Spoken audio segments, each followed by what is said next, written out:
Why we think we must be perfect. Perfection is a quiet voice that tells us we're never quite enough. It doesn't shout. It whispers.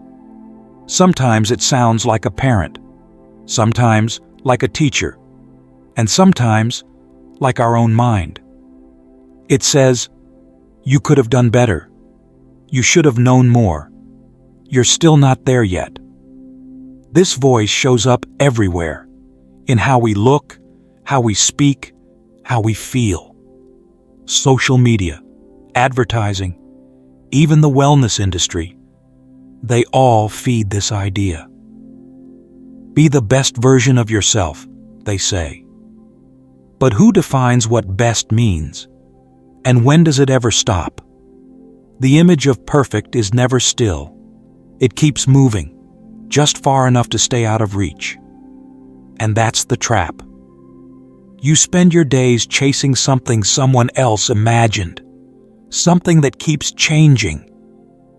So even when you improve, it doesn't feel like enough. You've run a mile, but the finish line moved another 2.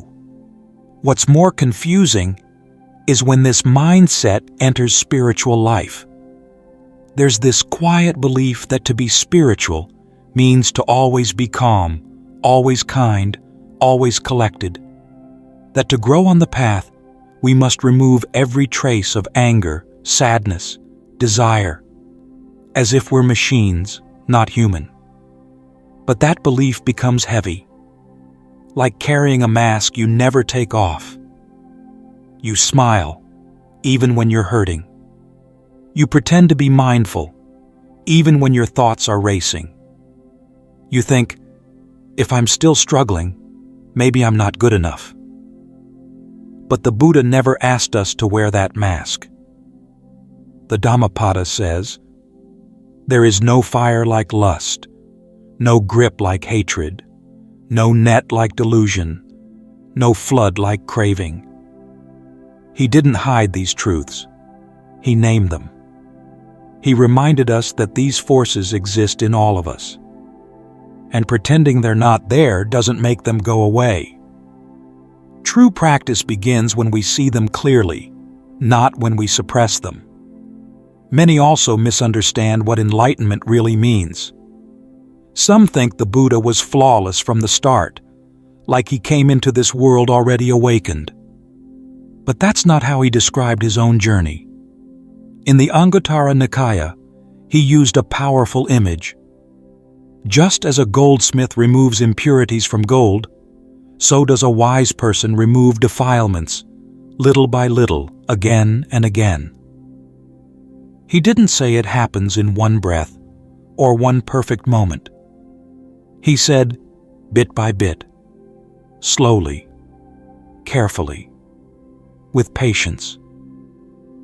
The gold is already there. It just takes time to uncover it. Mistakes in this light aren't failures. They're part of the process. They show you where you're still learning. The Buddha didn't shame those who stumbled. He guided them gently. That's the path he walked, and that's the path he showed others. This is why the idea of perfect hurts more than it helps. It turns the path into a race. It creates shame instead of space. It tells us to hide our wounds instead of healing them. But the Buddha never taught us to be perfect. He taught us to be free. And what blocks that freedom, more than anything, is not our flaws, but our fear of them. This fear takes many forms. It makes us feel small. It makes us afraid to try. It makes us reject the person we already are. These are the traps we'll begin to see more clearly, one by one, quietly, kindly. The first trap, feeling I'm not good enough. There's a quiet voice many people carry inside. It whispers things like, "You'll feel better once you lose 5 more pounds." Or, "You'll be lovable when you stop overthinking." Or, "You'll finally be enough when you fix that part of yourself." That voice doesn't scream. It nags. Gently. Constantly. It hides behind compliments like, "You're doing great. Just a little more to go." But no matter how far you run, it moves the finish line. You reach one goal, and another one appears, and then another. This is the loop of not enough. It sounds like self-improvement, but it's really self-rejection with better branding. According to the Buddha's teaching, there's no permanent self waiting to be perfected. What we call me is a bundle of changing parts, feelings, thoughts, habits, memories. They rise and fall like waves. And yet we keep trying to shape these waves into a statue, something solid and flawless. But how can you perfect something that isn't fixed in the first place? In the Majjhima Nikaya, the Buddha taught, "This is not mine. This is not what I am." He was pointing to the nature of all things we cling to, our appearance, our emotions, our stories. When we believe we're not enough, what are we comparing ourselves to? A dream? An image? A version of us that doesn't actually exist? Chasing perfection is like chasing the horizon. The closer you get, the farther it moves. And there's a cost. Modern psychology shows how this chase wears down the mind. Perfectionism is linked with anxiety, exhaustion, and shame. It's like running on a treadmill that never stops. The harder you try, the more tired you feel. But you don't feel closer to peace, just more aware of how far you think you still have to go. The Buddha reminded us that clinging leads to suffering, and perfectionism is one of the most invisible forms of clinging because it hides behind good intentions. Even spiritual seekers fall into this. We think, if I meditate harder, if I become calmer, if I purify my thoughts completely, then I'll finally be worthy of peace. But peace isn't a reward. It's not something you earn. It's something you recognize. The 𝐂𝐴𝐷 says, "Clay is shaped into a pot, but it is the emptiness inside that makes it useful." What if your worth is not in your shape, but in your space? Not in what you add, but in what you allow. When we stop trying to fix ourselves, we start to meet ourselves. Not the idea of who we should be, but the truth of who we are. And that truth isn't broken, it's just unseen. The Buddha taught us not to build a better mask. He taught us to see clearly, not to perform wisdom, but to live gently. He didn't say, "You'll be good enough when..." He showed us, "You are already whole even as you grow." And sometimes, the most radical act of growth is to stop running. Just stop. And notice the breath. Notice the mind searching for something wrong. And then, just for a moment, do nothing about it. That moment is not failure. It's freedom. Because it's the first time the loop loses its power. And you begin to remember what peace actually feels like. The second trap, fear of making mistakes. Some people stop themselves before they even begin. They have ideas, dreams, even a quiet wish to live more honestly or more mindfully. But a single thought pulls the brakes. What if I make a mistake? That fear doesn't come from nowhere. For many, mistakes were punished. Not just in school, but in life. A small error turned into a label. A failure turned into shame. So over time the brain learns, better be safe than wrong. But in doing that, something else gets lost. the freedom to try.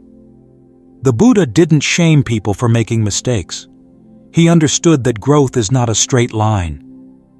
In Majjhima Nikaya, he said that even if a monk makes a mistake, as long as he sees it and corrects himself, he is still on the path. That teaching is simple, but powerful. It means the path is not just for the flawless, it's for the sincere. If you fall, notice it. If you forget, begin again. That is not failure. That is the practice. The fear of mistakes often makes people hesitate. They don't speak up. They don't ask questions. They don't take the first step.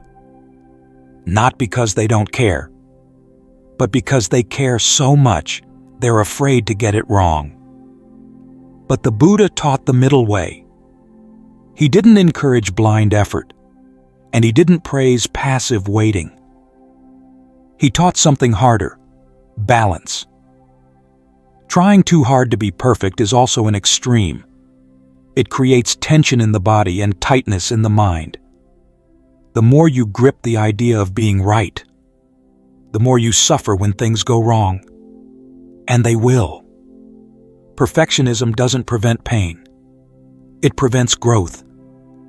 Real learning happens through contact, through trying, touching, stumbling. The brain rewires itself not just by doing things well, but by making errors and learning from them. That's how a child learns to walk. Not by avoiding the fall, but by falling in a way that teaches balance. The same is true for wisdom. The Buddhist path is full of stories of trial and error. Disciples who misunderstood, who doubted, who argued. But over time, through practice, they saw clearly. Their clarity wasn't handed to them. It was shaped through patience and self-honesty. Even the arahants, the enlightened ones, had moments of confusion before insight. They didn't become free by being perfect. They became free by letting go of the need to be perfect. The philosopher Nietzsche wrote, "He who has a why to live can bear almost any how." When we remember why we walk the path, not to impress, not to win, but to understand, then even our mistakes become useful. They become steps. Fear shrinks when we stop focusing on the result. When we stop trying to arrive and simply walk, the mind loosens its grip. It softens. And in that softness, we can hear ourselves again, not the voice of shame, but the voice of learning. The Buddha reminded us that there is wisdom in moderation, not just in how we eat or speak, but in how we grow. Not too rigid, not too loose, just steady, just honest. Some days, you'll walk with ease. Some days, you'll slip. But both days matter. Both days are part of the path. So when the mind says, "What if I fail?" you can answer gently, "Then I'll learn."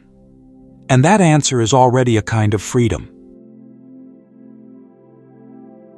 The third trap, not accepting who you are now.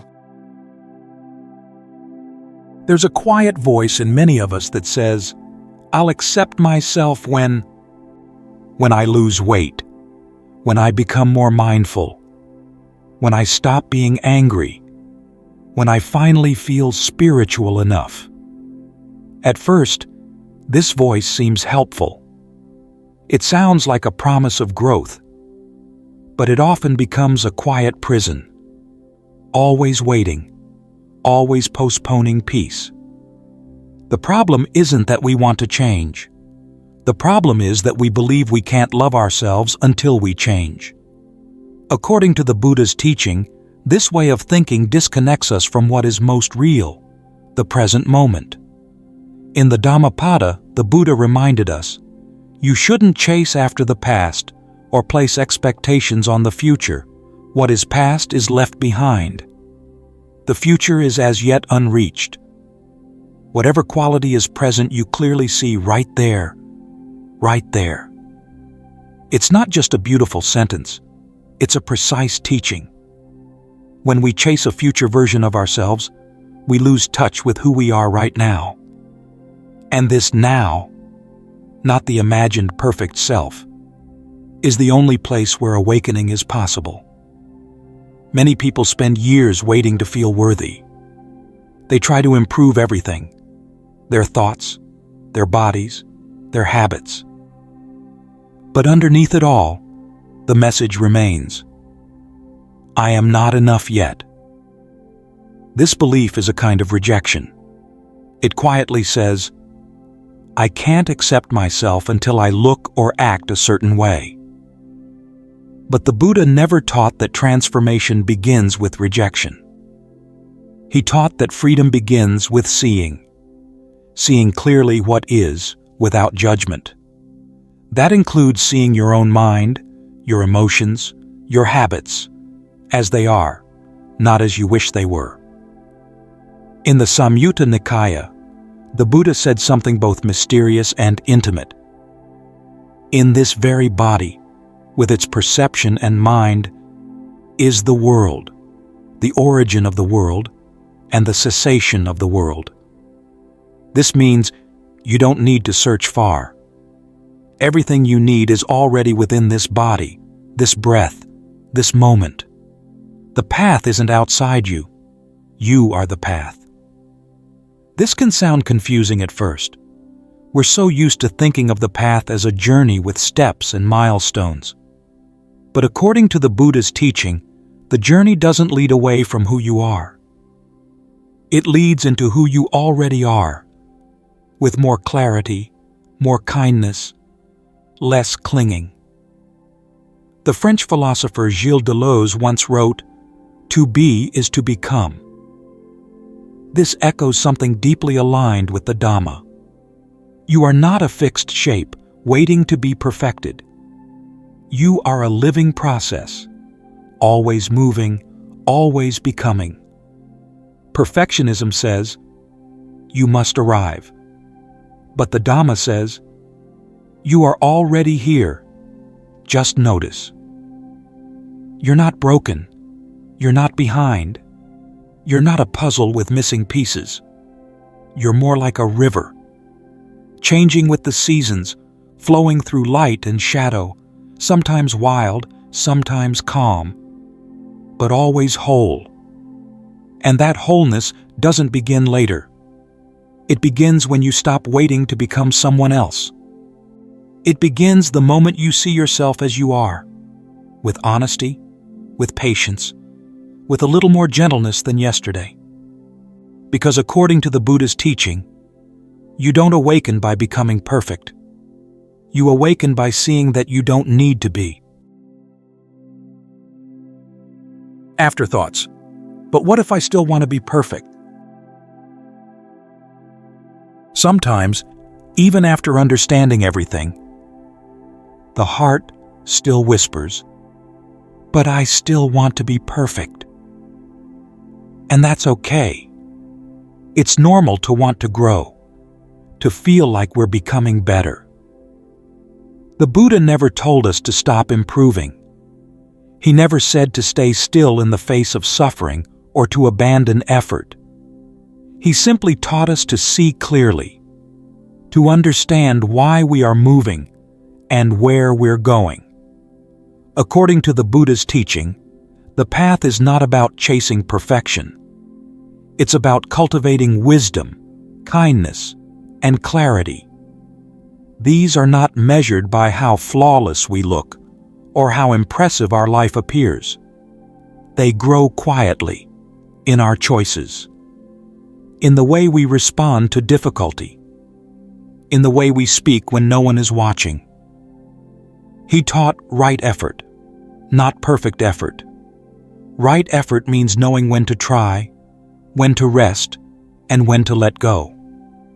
It means watering the seeds of what's wholesome in us, without punishing ourselves for the weeds. It's not a race to become someone else. It's a gentle tending to what's already here. Some people wonder, wasn't the Buddha perfect? But the Buddha didn't become perfect by fitting into a mold. He didn't try to match an image of someone who never fails or never feels pain. He simply saw things clearly. He saw suffering for what it was. He understood craving and clinging, and he let go. That's why he was free. Not because he became flawless, but because he stopped pretending to be someone he was not. He didn't ask us to admire him. He invited us to look inside, to know our own mind, and to be free. So when the voice comes back, the one that says, "I still want to be perfect," it helps to pause and ask, what is it that I'm really longing for? Do I want to be loved? To feel safe? To be accepted? To be in control? Often, perfection is just a symbol, a stand-in for something deeper, the wish to not be judged, the hope that if we're finally good enough, then life will stop hurting. But the Buddha reminded us, peace doesn't come when the world finally approves of us. Peace comes when we stop fighting with ourselves. Even wanting to be perfect is not wrong. It's just a wish, a very human wish. But we can learn to meet that wish with kindness, not judgment. We can hold it softly, like we would hold the hand of a younger version of ourselves, the one who learned that love had to be earned, or that mistakes made them unworthy. And then, we can gently remind ourselves, the Buddha never wanted a perfect version of you. He wanted a free version of you. He didn't ask you to perform or to fix every flaw. He asked you to see clearly, to wake up to the truth of the moment, and to live with compassion. In the Dhammapada, it is written, "Better than 1,000 useless words is one useful word, hearing which one attains peace." So maybe peace isn't found at the end of a perfect life.